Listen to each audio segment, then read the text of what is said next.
जी हाँ, बहुत बहुत आशीर्वाद आपको, धन्यवाद। देखिए, आज जो है 23 अक्टूबर को बुधवार के दिन हमारी दूसरी क्लास इस समय गणधर्वाद की है।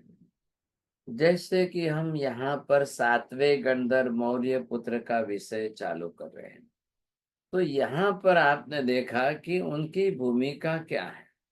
मौर्य पुत्र वैदिक पंडित हैं, वेद वेदांतों का अभ्यास कर चुके हैं और उसी पर ये चल रहे हैं। तो इन्होंने जैसे कि वेद पढ़ते समय ये देखा, स्वर्ग कामो अग्निहोत्रम जुहुया, ये उनका मुख्य पहला लक्ष्य है कि जिनको भी वहां पर अब स्वर्ग प्राप्त करना है, तो स्वर्ग कामो ये शब्द दिया है। और इधर उन्होंने जो है अग्निहोत्रम,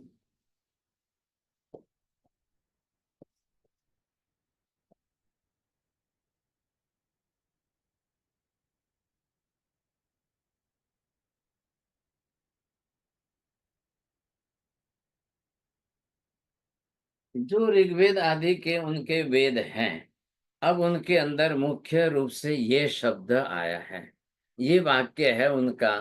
तो ये आदेशात्मक वाक्य दे रहे हैं। भाई आपको अपनी तरह से इसका अर्थ मैं लिख देता हूं। अब स्वर्ग,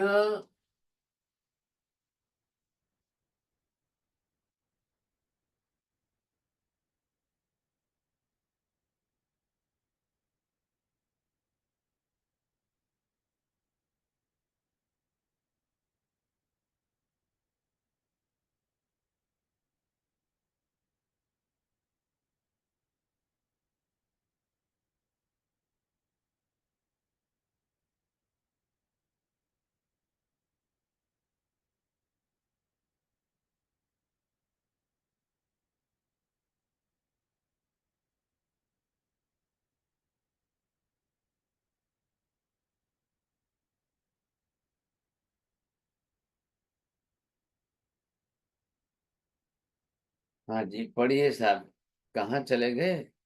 हाँ विपुल जी बोलिए। स्वर्ग कामो अग्निहोत्रम जुहुयात। स्वर्ग प्राप्त करने की इच्छा वाले अग्निहोत्र नामक यज्ञ करें। बस, अब ये उनका पर्टिकुलर एक ऐसा विशेष यज्ञ है, कहलाए। अब ये यज्ञ जो ऐसा है कि अगर आप इसको करते हो तो स्वर्ग मिलेगा।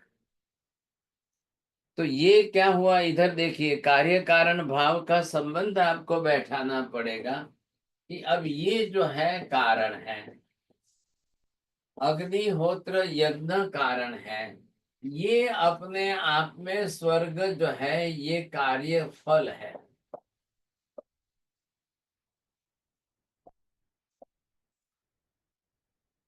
अब इसका इसके साथ संबंध क्या है?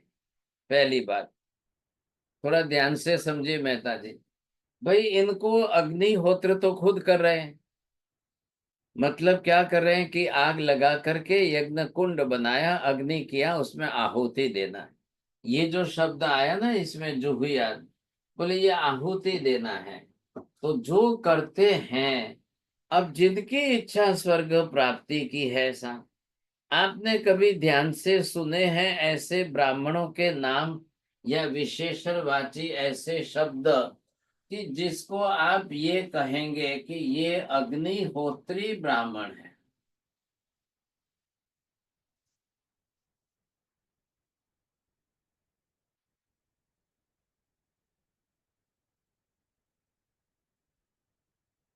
अब उसको अग्निहोत्री ब्राह्मण कहा जाता है।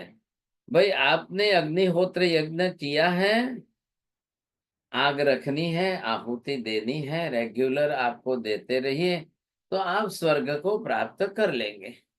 मैं आपको ये बताना चाहता हूँ कि मैं पूना में था और वहां सदाशिव पेट करके ब्राह्मणों का एक मोहल्ला एरिया है। तो पंडित जी बता रहे थे कि हमारे यहाँ पर वो यज्ञोपवीत, यज्ञोपवीत मतलब जनेऊ धारण करना।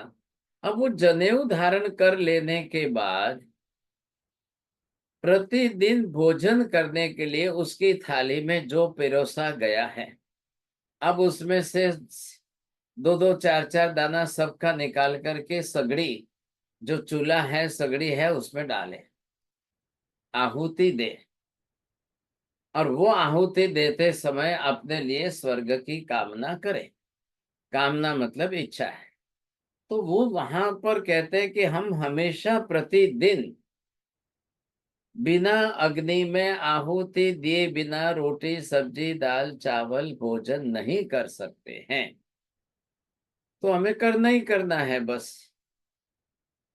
अब ये मैंने पूछा, भाई आपको जिंदगी भर जीवन भर कौन करता है, कैसे करते हो क्या? भाई अब सब करते हैं कि नहीं करते हैं? अब सैकड़ों ब्राह्मण जो है रास्ते पर यूं ही खा लेते हैं, होटलों में जाकर खा लेते हैं, बाहर खा लेते हैं, घर में खा लेते हैं। तो वो बोलते हैं कि पहले के जमाने में हमारे यहाँ गाय के गोबर के कंडे बनते थे, वो रखे जाते थे, उसके ऊपर हम अपनी तरफ से इतना छोटा सा टुकड़ा रोटी का डाला, फिर चावल का डाला, फिर दाल का डाला, फिर सब्जी का डाला, फिर और क्या। मैंने कहा ये नहीं नहीं, बोले यही तो विशेषता है कि जैसे ही हम आहुति करते हैं तो अग्नि जो है, अग्नि यह देवताओं का मुख है।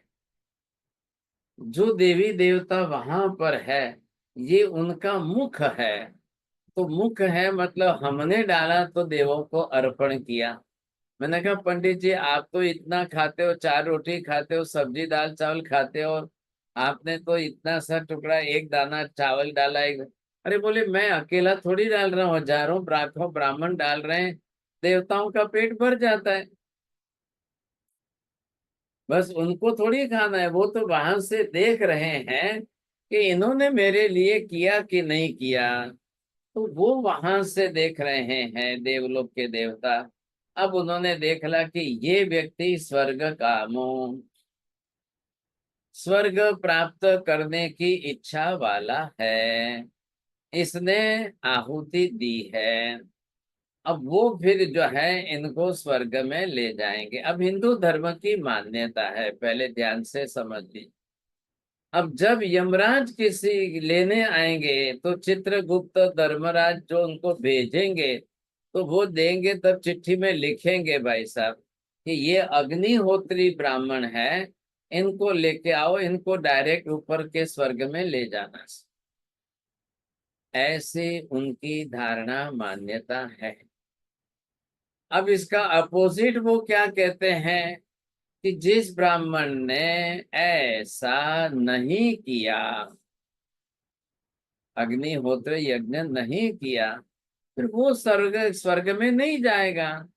तो उसकी आत्मा प्रेत योनि में भटकती रहेगी, भटकती रहेगी, भटकती रहेगी। ऐसी बात आ रही है, समझे कि नहीं? आज भी ये उनकी परंपरा चल रही है। लेकिन ये परंपरा चलते चलते चलते आज करीब करीब करीब करीब 100 में से 50% तो बंद हो गई। क्यों बंद हो गई? कि इनको अब वो गोबर, गाय के गोबर से बने हुए कंडे मिलते नहीं हैं, जलाए नहीं जाते हैं, उस पर डाला कैसे जाए। अब आज सब जगह गैस के स्टव हो गए। अब गैस के स्टव होने के कारण ये परिस्थिति आ गई कि अब इसको जलाना, आहुति देना कैसे, क्या करना सब। लकड़ियां नहीं मिल रही हैं, गोबर से बने हुए सुखाए हुए कंडे, उसको बोलते हैं गोबरी, वो नहीं मिलती है, तो क्या करें। ऐसी स्थिति उनकी बनी हुई है। तो ये परिस्थिति है कि भाई जो पहले जो थे हमारे दादा परदादा, जिसके घरों में गाय आदि थी और वो गोबर के कंडे के ऊपर आहुति देते थे, अब वो तो स्वर्ग में चले गए। अब आज तो कहाँ जा रहे हैं? अब जो देश विदेशों में गए ब्राह्मण, वहां प्रदेश में रह करके वो वहां पर जो है अपनी तरह से नौकरी करते हैं, सर्विस में जॉब वगैरह करते हैं। वो कहाँ जाएंगे, कहाँ डालेंगे, क्या करेंगे, समझे कि नहीं? ऐसी स्थिति के अंदर अब कई लोग तो बाजार का रेडीमेड पैकेट फूड लेकर के वो अपने रास्ते चलते ही खा लेते हैं, कर लेते हैं। अब कहाँ रहा ये? ये बहुत बड़ी समस्या हो गई है उनके लिए। तो ये बने बनाए नियम जो है उनके वेदों के वैदिक नियम है। अब वैदिक नियम के अंदर भाई स्वर्ग, सबको स्वर्ग ही स्वर्ग, स्वर्ग ही स्वर्ग। तो यहाँ पर मौर्य पुत्र ये जो पढ़ रहे हैं वेद वेदांत को, तो ऐसे वाक्य तो आए। इस वाक्य से उनको ये ख्याल आएगा कि स्वर्ग, लेकिन अब स्वर्ग में देवता या देव का रहना स्वर्ग। अब स्वर्ग और देवता का दोनों का इन्होंने अविनाभाव संबंध बनाया कि नहीं बनाया। जिसको स्वर्ग कहते हैं वही देवता है, वही देवलोक है, वहीं पर देवता रहते हैं, या जहां देवता रहते हैं वो स्वर्ग है, या जो स्वर्ग है वही देवता रहते हैं। मेहता जी क्या लग रहा है, बोलिए। ये उन्होंने अविनाभाव जैसा ही संबंध बनाया है कि देवता स्वर्ग में ही रहते हैं, जो जहाँ देवता रहते हैं उसे ही स्वर्ग कहते हैं। ऐसा ऐसा संबंध बना के रखा होगा, क्योंकि नहीं तो स्वर्ग देवता कहीं और भी होते थे तो उसको स्वर्ग नहीं कहते थे, उनको बनना तो हाँ, देवता था ना। तो यहाँ पर आप पहले दोनों की बात बैठानी पड़ेगी साहब, कि स्वर्ग और देवता का अविनाभाव संबंध बनता है कि नहीं बनता है। बोलिए विपुल जी, बनता है कि नहीं बनता है? चलो आपका नहीं ध्यान। बने महाराज। चलो चलो बोलिए चौड़िया जी। हाँ, हमारे साहब बनना तो चाहिए, स्वर्ग में ही देवता रहते हैं, देवता और कहीं रहते नहीं है। नहीं इनके साहब जी, नहीं ये बनेगा। मानना। नहीं बनेगा साहब, क्योंकि अभी स्वर्ग में देवता के अलावा भी कोई रह सकता है। इसमें ऐसे ये वाक्य से ऐसे तो नहीं होता है कि कहीं स्वर्ग में देवता होते हैं, ऐसा तो कहीं नहीं किया कहा है। स्वर्ग कामो अग्निहोत्र जुहुयात, यानी जिसको स्वर्ग में जाना है उसके लिए अग्निहोत्र दम है। मगर स्वर्ग में देवता ही रहते हैं ऐसा कहाँ ऐसे प्रतीत होता है यहाँ पे। और कौन रहेगा? साहब जी एक हाँ, इंद्रिय की हाँ, दी हाँ, रहती हाँ। है क्या?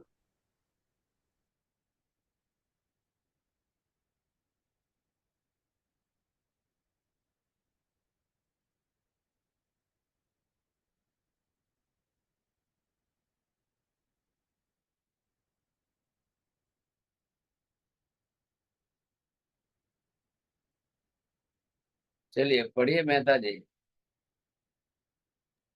जहाँ जहाँ स्वर्ग है वहां वहां देवता है, फर्स्ट ऑप्शन है। दूसरा ऑप्शन है जहाँ जहाँ देवता है वहां वहां स्वर्ग है। तीसरा ऑप्शन है जहाँ जहाँ देवता है वहां वहां स्वर्ग नहीं भी है।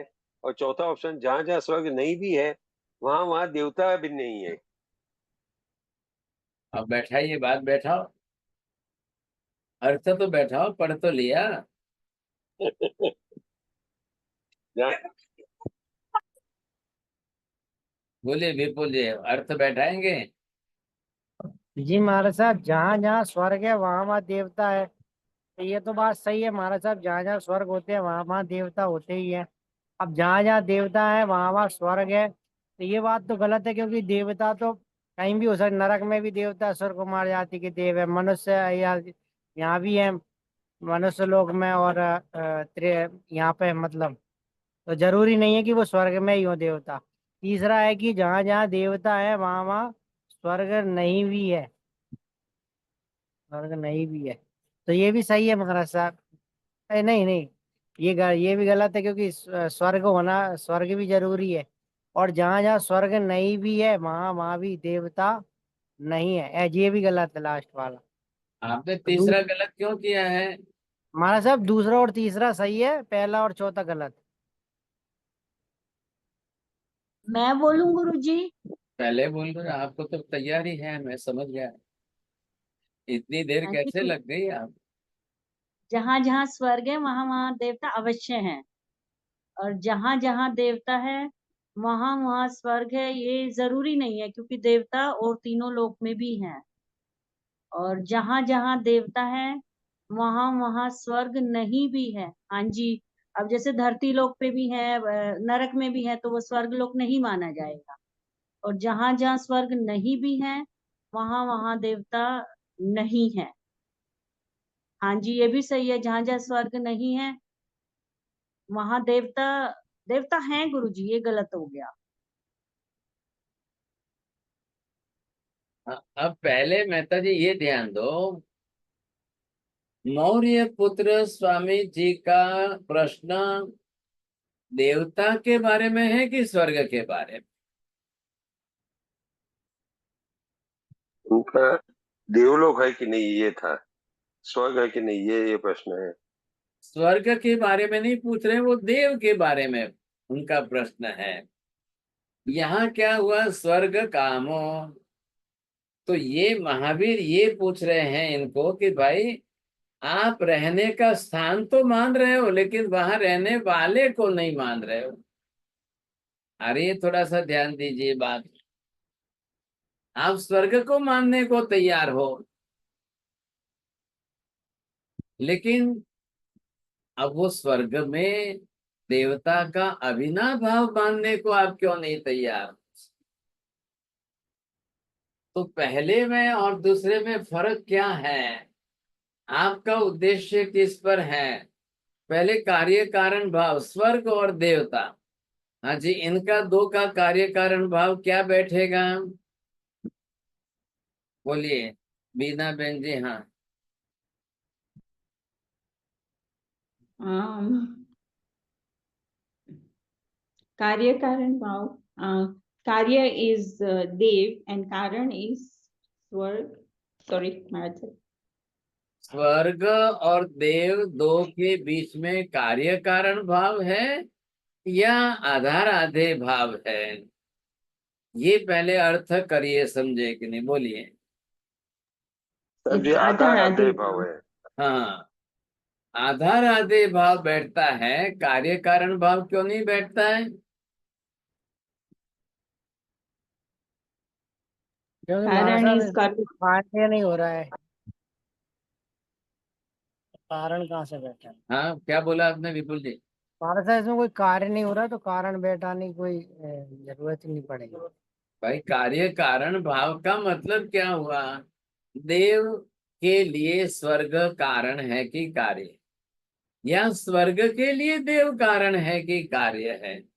जब तक इन दो के बीच में, क्योंकि एक आधार है एक आधे है, निवास स्थान है, भाई देवताओं का निवास स्थान है, उसी को स्वर्ग कहेंगे। तो जहां जहां देवता है उन सबको स्वर्ग क्यों नहीं कह रहे हो? देवलोक के सिवाय भी स्वर्ग का देवता तो बहुत है, क्योंकि जैसे कि देवता स्वर्ग में भी रह रहे हैं, मनुष्य लोक में भी रह रहे हैं, तिरछा लोक में भी रह रहे हैं, अधोलोक में भी रह रहे हैं। आ गई बात? तो चार मार जगह उनका स्थान बन गया, समझे कि नहीं? तो मार्शल फिर स्वर्ग की डेफिनेशन होनी चाहिए ना पहले। हाँ, स्वर्ग की डेफिनेशन क्या करना है, बोलिए। नहीं, मैं तो स्वर्ग मतलब वैमानिक दो लोग को मान सोच रहा हूँ। आपने खाली महिमानिक देव को स्वर्ग कहा है, तो उसके सिवाय दूसरे को स्वर्ग कहना कि नहीं कहना? अब रही बात ये कि आधार स्थान और आधार स्थान के रूप में निवास स्थान, अब स्वर्ग से मतलब है कि देव से मतलब है? मौर्य पुत्र जी ने देव विषयक शंका बनाई है, स्वर्ग विषयक शंका नहीं बना रहे हैं। तो वो ये कह रहे हैं कि भाई देवता है कि नहीं, देवलोक के बारे में वो नहीं पूछ रहे हैं। क्यों नहीं पूछ रहे हैं? क्योंकि देवता आधारभूत है। यदि देवता सिद्ध हो जाए तो उनके रहने का निवास सिद्ध हो जाएगा, लेकिन देवता ही सिद्ध नहीं होंगे तो उनके रहने का निवास स्थान हम कहाँ से सिद्ध करेंगे साहब? तो पहले मौर्य पुत्र ने अपनी तरफ से देवता मानने से ही इनका इनकार किया हुआ है। इनका प्रश्न ये है। अब दोनों तरफ से बात अगर देखी जाए तो इनको ये पूछा जा रहा है कि आप देवता का निषेध क्यों कर रहे हो, तो स्वर्ग का निषेध क्यों नहीं कर रहे हो?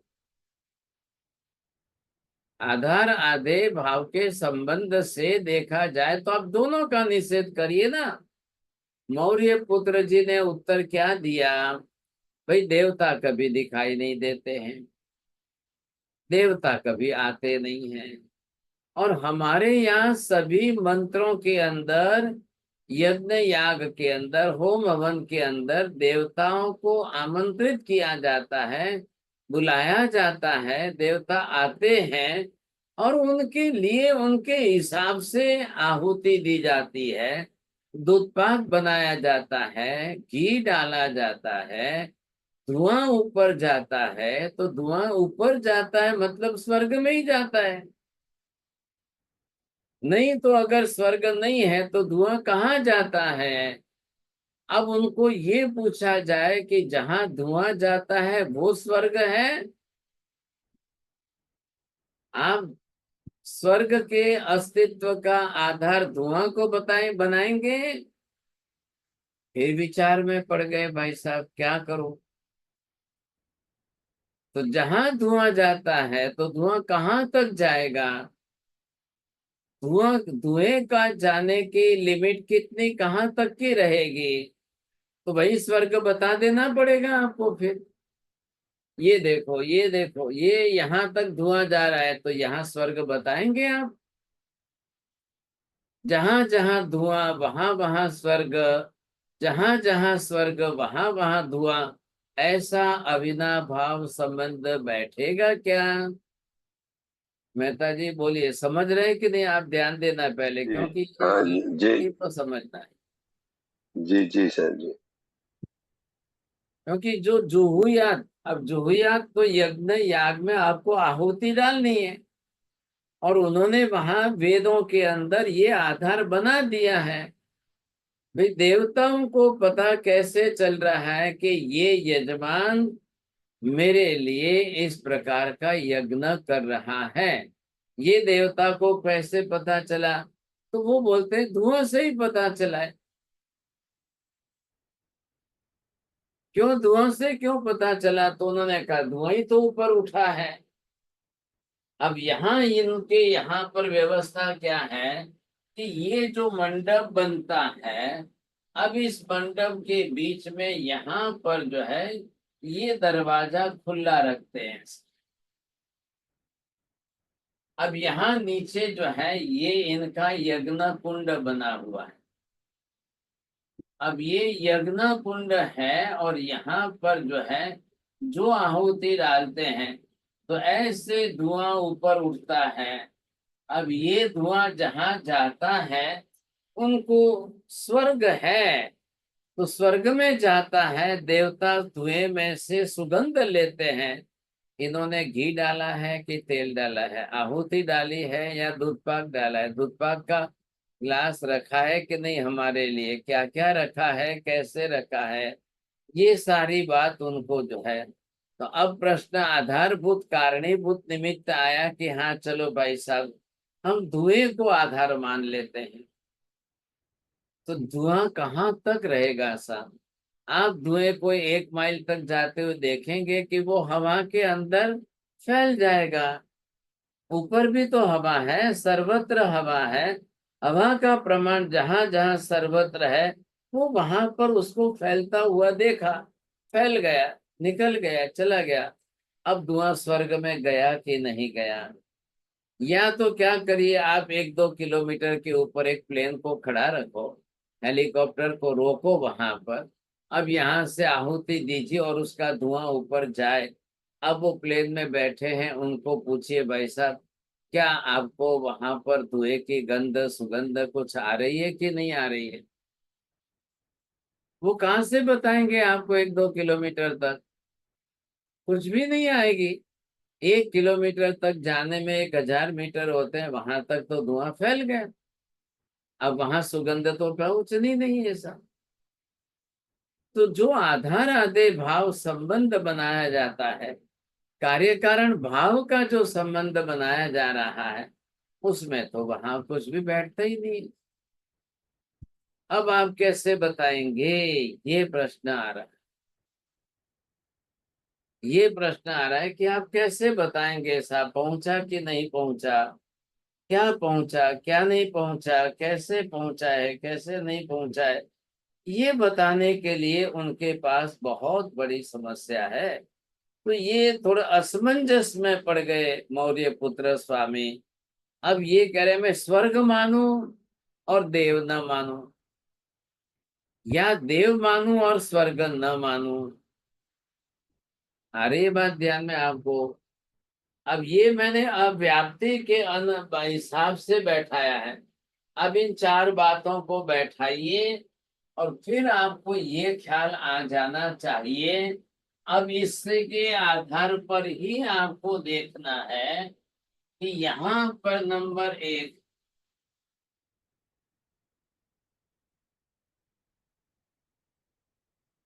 चलिए साहब पढ़िए साहब, मेहता जी देखो ख्याल आ रहा है। हाँ जी, स्वर्ग मानू परंतु देव न मानू। तो स्वर्ग माने और देव न माने तो स्वर्ग क्या खाली रहेगा? आधा है, आधे नहीं है कोई, तो ऐसा थोड़ी हो सकता है। दूसरे में स्वर्ग मानू और देव भी मानू तो ठीक है कि स्वर्ग माना है और देव भी माना है, उसमें कोई आपत्ति नहीं आ सकती है। तीसरे ऑप्शन में स्वर्ग ही ना मानू फिर भी देव मानू, तो वापस आधा नहीं है तो आधे रहेगा कहाँ पे, ये आपत्ति आएगी कि देव है तो देव कहाँ पे रहेंगे, स्वर्ग स्वर्ग तो मानना ही पड़ेगा। तो ये तीसरा भी गलत हो जाएगा। और चौथा, स्वर्ग भी न मानू और देव भी न मानू, तो वो अग्निहोत्री जो सूत्र उन्होंने देखा है वेद में, तो वो कहाँ से स्वर्ग काम के स्वर्ग की कामना कैसे करेंगे? तो स्वर्ग भी अगर न अच्छा, माने तो। अब आपने पढ़ा, तीनों पढ़, चारों पढ़ लिया। बोलिए चोटिया जी, तीसरा वाला क्या है, गलत है कि सही है? मेहता जी स्वर्ग ने ही तो ना बोल। स्वर्ग ही न मानू फिर भी देव मानू। तो यदि वो स्वर्ग को महाराज वैमानिक देव लोग नहीं मानते हैं, तो नीचे में भवनपति बैंतन में तो देव रहते हैं महाराज। अभी आपके विचार वाले शब्द प्रयोग मत करना, आपकी बात मत बैठाना यहाँ पर। इनको इनके हिसाब से बोलने दो। ख्याल है? वहां पर वैमानिक या ऐसी व्यवस्था उनके मौर्य पुत्र के वेद अच्छा। वेदांत के वैदिक दर्शन में नहीं है।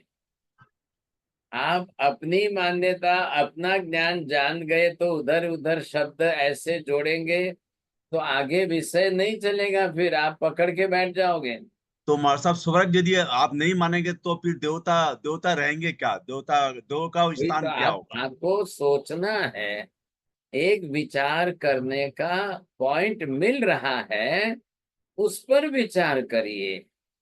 जितना पॉइंट यहाँ पर आपको मिल रहा है ना, क्योंकि लॉजिकल लैंग्वेज के अंदर टिपिकल पॉइंट आता है, ठीक बात है। उतने में आपको विचार करना है। हमको कार्य कारण भाव बैठाना है, सही गलत पर चलना है। तो हम कहाँ तक पहुंच सकते हैं, कहाँ तक हमारा विचार चलता है, ये आपको समझना है। अब रही बात ये कि देखो, मैंने अभी आपको क्या बताया, मौर्य पुत्र जी जो हैं वो वेदों को अपमान कर वैदिक अभ्यास करके वो स्पष्ट कर रहे हैं कि स्वर्ग तो है लेकिन देव नहीं है। अब स्वर्ग कामो ऐसा शब्द लिखा है उनका, तो ये लिखा हुआ होने के कारण ये अपनी मान्यता बना रहे हैं। हाँ जी, स्वर्ग कामो अग्निहोत्रम जुहुयाद, स्वर्ग की इच्छा वाले, स्वर्ग प्राप्त करने की इच्छा वाले। तो इनको ये प्रश्न आया, भाई स्वर्ग प्राप्ति की इच्छा के लिए यज्ञ करना है कि देव बनने के लिए इच्छा करना? तो ये कह रहे हैं कि देव बनने का तो कहीं नहीं लिखा है। आप ये देव बनोगे, वो देव बनोगे, यहाँ के देव, वहां के देव, इस देवलोक के, उस देवलोक के, ये बातें अभी इनके पास नहीं है। चला? अब यहाँ ये कैसे समझ करके चलेंगे साहब? तो इसलिए इन्होंने एक पक्ष अपने में रखा है, मैं स्वर्ग को स्वीकार लूं क्योंकि स्वर्ग के बारे में ऐसा ऐसा ऐसा लिखा गया है। कई यज्ञ याग होम हवन स्वर्ग की प्राप्ति की दृष्टि से, जैसा कि मैंने पहले भी आपको बताया वहां वैदिकों के अंदर ऋग्वेद आदि में, यजुर्वेद, उसमें उनको दो भाग है, मंत्र वेद और ब्राह्मण वेद। मंत्र भाग कौन सा है, ब्राह्मण भाग कौन सा है, तो ये बता करके उनको स्पष्ट किया गया है। भाई आप संसार में हो, आप गृहस्थी हो, आपके अनेक कार्य रहते हैं सब, और हर व्यक्ति चाहता है कि अनेक कार्यों के साथ आपको आपका फल मिलना चाहिए। ध्यान से समझना भाई साहब। एक तरफ तो क्या कहते हैं कि फल की इच्छा रखे बिना अपना कार्य करते जाओ, ये बात सुनी है आपने, माँ फलेषु कदाचन, ये श्री कृष्ण बोल रहे हैं। भाई आप फल की इच्छा मत रखो, आप तो अपना कर्तव्य निभाते जाओ, काम करते जाओ। और यहाँ स्वर्ग कामो अग्निहोत्रम जो हुआ, तो ये दो बात का परस्पर विरोध हुआ कि नहीं हुआ? यहाँ तो फल पहले बता रहे हैं, और ऐसे ऐसे सैकड़ों विधान है जिसमें फल पहले लक्ष्य में लिया जा रहा है और फिर क्रिया जोड़ी जा रही है। अब जैसे किसी को युद्ध में जीतना है, जैसे किसी को संतान की प्राप्ति चाहिए, जैसे किसी को धन धान्य की इच्छा है, जैसे किसी को राजा बनना है, अब ये सारे फल पहले बताकर फल के अनुलक्षित उन्होंने उस प्रकार का यज्ञ याग बताया। और इधर कहते हैं कि आप निरीह भाव से क्रिया करो, फल की इच्छा रख के क्रिया मत करो, फल ईश्वर के ऊपर छोड़ दो, आप छोड़ दो, फल का मत बोलिए बीच में, आप तो अपना कर्तव्य निभाते जाओ। ये श्री कृष्ण अर्जुन को महाभारत में, गीता में समझा रहे हैं। अब यहाँ परस्पर विरोधाभास किस बात का आया?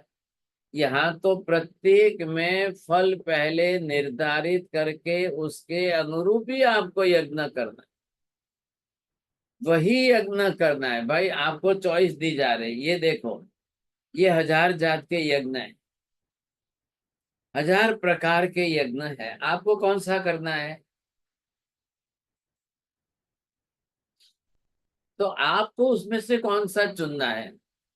मेरी बेटी की शादी हो उसके लिए मैं कौन सा यज्ञ करूं, बेटी को बेटा हो उसके लिए मैं कौन सा यज्ञ करूं, मैं युद्ध के मैदान में जीत जाऊं उसके लिए मैं कौन सा यज्ञ करूं? हम हर जगह पर, सब जगह पर अपनी तरह से ये उद्देश्य लेकर के आप बताइए आपको कौन सा यज्ञ करना है, फिर वो आपको बताएं, सजेस्ट करेंगे आप ये यज्ञ करो। तो वो और ये बात दोनों परस्पर विरोधाभासी बातें लग रही है। इधर आप पहले ही फल निर्धारित कर रहे हो, और फल निर्धारित करके उसके अनुरूप आपको क्रिया करनी है। तो क्या ये सही है, या क्या वो सही है कि जिसमें ईश्वर को केंद्रित कर दिया गया है, आधार ईश्वर को ही बना दिया गया है, फल देना ईश्वर के हाथ में है, तो फिर ये तो यज्ञ याग तो सब आपके निरर्थक हो जाएंगे। नहीं नहीं नहीं नहीं, यज्ञ याग निरर्थक नहीं हो जाएंगे, यज्ञ तो करने की क्रिया है, ये तो आप करिए ही करिए, इसमें तो कोई दो राय नहीं है, इसको तो कर ही लो आप। लेकिन अब आपको जो है यज्ञ याग करते हुए फल की इच्छा नहीं करनी है, तो पूरी वेद वेदांत की सारी बातें निरर्थक हो जाएगी, सब बातें निरर्थक हो जाएगी। फिर कैसे करोगे आप? क्योंकि वहां तो फल के आधार पर ही चयन करना है कि मुझे कौन सा यज्ञ करना है, कौन सा नहीं करना है, ये आपको फल के आधार पर ही चयन करना है। अब ये परिस्थिति कैसी विडंबना बन गई साहब। तो इधर कोई कहे कि मैं स्वर्ग तो मानू लेकिन देव नहीं मानू, ये मौर्य पुत्र है, लेकिन दुनिया में दूसरे भी तो लोग हैं ना, वो स्वर्ग तो माने, ख्याल है कि नहीं, और देव भी मानने को तैयार बैठे, बहुत कुछ व्यवस्था है इनके पास। अब तीसरे में मैं स्वर्ग ही न मानू फिर भी देव मानू, तो ठीक है ना, इसमें क्या है, स्वर्ग में न रहकर स्वर्ग के अतिरिक्त अन्य स्थान में कहीं भी रहते होंगे। है तो सही ना, देव तो है ना। अब वो रहने का प्रश्न अगर है, ठीक है, स्वर्ग में स्थान नहीं है, स्वर्ग में नहीं रह रहे हैं, और जगह पर कहीं रहते हो, अपने को क्या लेना देना है भाई, है तो सही, देव तो है ना, वो कहाँ रहते हैं आप जान, कहीं भी रहो, हमको क्या लेना देना। अब चौथा तो ठीक है कि भी वो बिल्कुल निरर्थक है, ये वाला तो जो है कि उसको तो मानना ही नहीं है, तो वो तो नास्तिक है, इसकी बात छोड़ो। तो यहाँ पर आपको ये देख करके चलना है, अब किसके साथ किस प्रकार की कैसी व्यवस्था रख। कार्य कारण भाव यहाँ पर नहीं आ रहा है, यहाँ अविनाव भाव से संबंध लेकर आपको चलना है। अविनाव भाव किसका किसके साथ बैठेगा। तो अब इनको जहाँ मौर्य पुत्र को ये पूछा जाएगा कि भाई साहब, आप पहले कार्य कारण भाव मानना चाहते हो कि पहले अविनाव भाव संबंध मानना है कि पहले आधार आधेय मानना है, आप क्या समझना चाहते हो। यदि आपके लिए ये सिर्फ क्रियात्मक ही रहेगा और कोई फलात्मक नहीं रहेगा, तो मतलब क्या होगा। आ गई बात ध्यान में। क्या ये सिर्फ क्रियात्मक है, फलात्मक नहीं है। क्या फलात्मक है और क्रियात्मक नहीं है। तो फल देना, फल के साथ फल है स्वर्ग, क्रिया है यज्ञ। अब फल में स्वर्ग रखना है कि देव को रखना है। तो ये देव को मानने से इनकार कर रहे हैं और फल के रूप में इन्होंने स्वर्ग रखा है। तो इनका प्रश्न ये खड़ा हो गया कि भी देव और स्वर्ग का अविनाव भाव न हो, तो स्वर्ग की इच्छा ही रखना है, तो क्यों रखूं मैं स्वर्ग की इच्छा, क्यों रखूं भाई। देव के बिना स्वर्ग का और कोई मतलब और कोई संबंध है क्या। देव के बिना, अगर देव नहीं है तो स्वर्ग से मतलब है आपको। बोलिए साहब, आपको मृत्यु के बाद देवलोक जाना है या मृत्यु के पहले देवलोक जाना है। मरने के पहले स्वर्ग जा सकते हैं या मरने के बाद ही स्वर्ग जा सकते हैं। और मरने के बाद स्वर्ग में जाओ और वहां देव बन ही नहीं सको, तो भाई जाओ किस लिए आप। फिर मतलब क्या रहेगा आपका, जाने का प्रयोजन क्या सिद्ध हो रहा है, कुछ लेने जा रहे हो क्या। ये जैसे कि कह रहे हैं कि भाई चंद्रमा पर जाना है, इन्होंने यान छोड़ा है चंद्रमा पर भेजने के लिए, तो वहां जाकर के इनका प्रयोजन क्या है, वहां रहेंगे आप, वही रह जाने वाले रहने वाले हो जी नहीं। हम तो खाली वहां जाकर देख करके आएंगे साहब। अब देख करके आओगे तो फिर बात, आपका क्या प्रश्न होता है ये बताइए आप, इसको बताइए पहले आप। यदि वहां कुछ नहीं, तो फिर पहले स्वर्ग का निर्णय करना है कि पहले देव का निर्णय करना है। पहले स्वर्ग के अस्तित्व को स्वीकारना है कि पहले देव के अस्तित्व को स्वीकारना है। स्वर्ग रहित देव या देव रहित स्वर्ग। अब व्यक्ति और स्थान, तो दोनों के अंदर आपको क्या मेल करना है पहले। तो पहली बात तो यहाँ आ जाएगी कि भाई स्वर्ग तो सिद्ध कर लो, पहले पहले स्वर्ग को सिद्ध कर लो कि स्वर्ग है कि नहीं है। अब स्वर्ग शब्द का अर्थ क्या है, बोलिए विपुल जी, है ख्याल में आपको स्वर्ग शब्द का अर्थ क्या बैठेगा। वो महाराज अर्थ साहब जहाँ चाहिए ना, देवता एपिस्टोमोलॉजिकल डेफिनेशन चाहिए। जहाँ देवता निवास करते हैं उसका नाम तो स्वर्ग है। आपने बना लिया, आपको इतना ही मालूम है, वो बात अलग हो गई। मैंने इसीलिए कहा कि यहाँ पर स्वर्ग शब्द जो आया है, अब उसका अर्थ स्वर्ग है क्या? आपको आता है किसी को वो गायत्री मंत्र के जिसके अंदर उन्होंने स्वर्ग लिखा है कि स्व लिखा है? ओम भूर्भुवः स्वः सवितुर्वरेण्य भर्गो देवस्य धीमहि धियो यो नः प्रचोदयात्। अब ये उनका गायत्री मंत्र है साहब। अब वहां स्वर्ग शब्द नहीं है, स्व शब्द है। लेकिन वो स्व शब्द किसके लिए वाची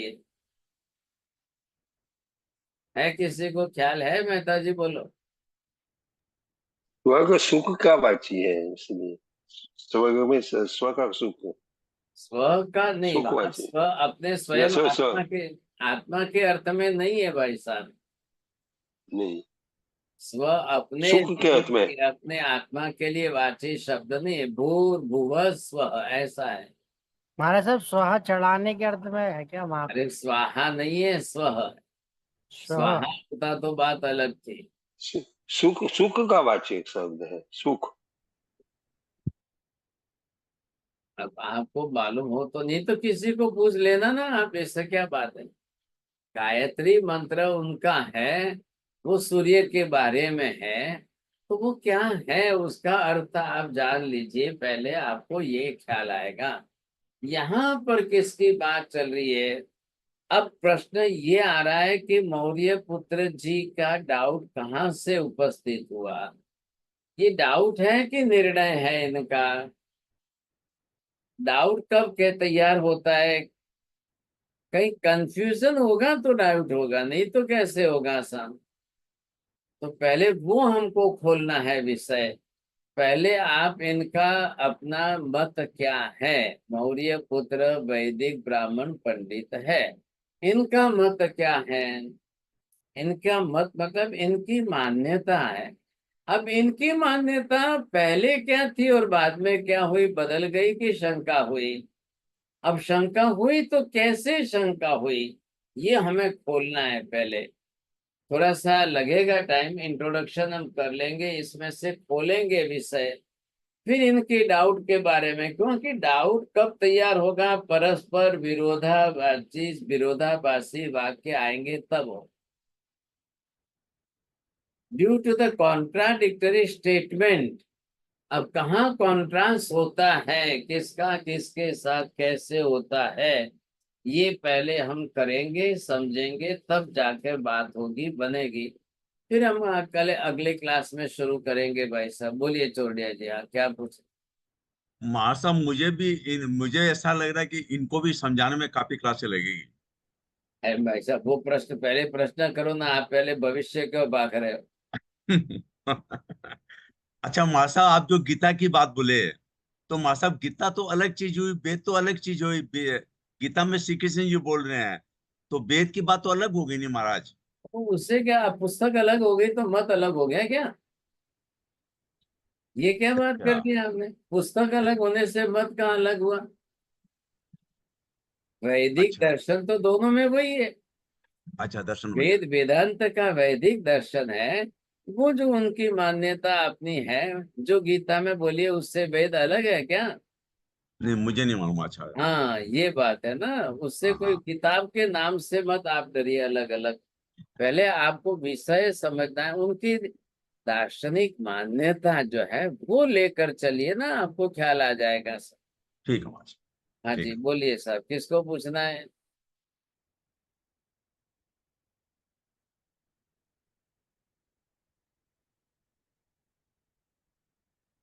बोलिए मेहता जी बोलो। नहीं, मेरा कोई अभी प्रश्न नहीं है अभी। अच्छा ठीक है, ठीक है। बोलना है आपको विपुल जी, कोई प्रश्न है? मीना बहन जी बोलो।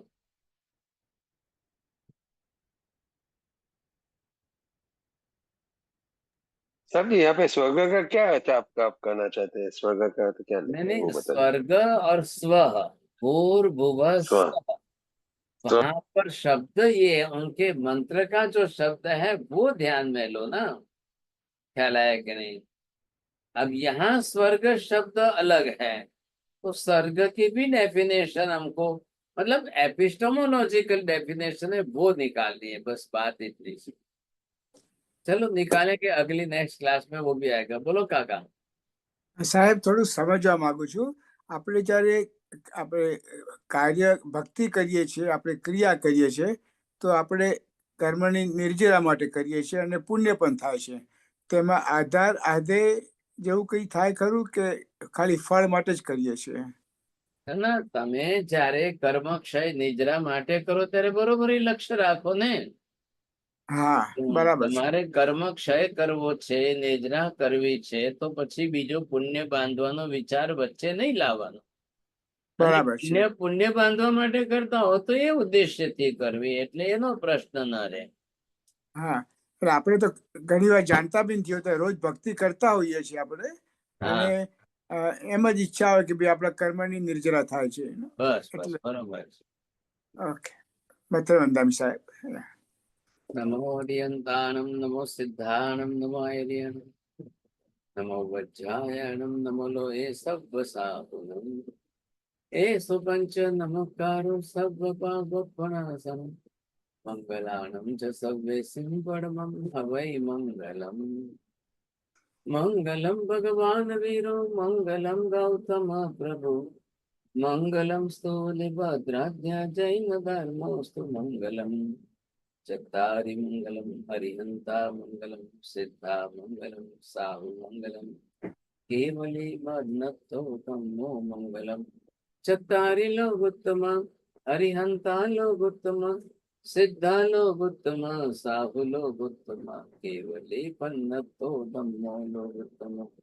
ચત્તારી શરણમ પવજ્જામિ, હરિહંતે શરણમ પવજ્જામિ, સિદ્ધે શરણમ પવજ્જામિ, સાહુ શરણમ પવજ્જામિ, કેવલી પન્નતમ ધમ્મં શરણમ પવજ્જામિ. સર્વ મંગલ માંગલ્યમ, સર્વ કલ્યાણ કારણમ, પ્રધાનમ સર્વધર્માન જય જયતિ શાહ. ધર્મલા બક્ષલી बहुत बहुत आशीर्वाद। त्रिकाल बन्ना साहेब जी।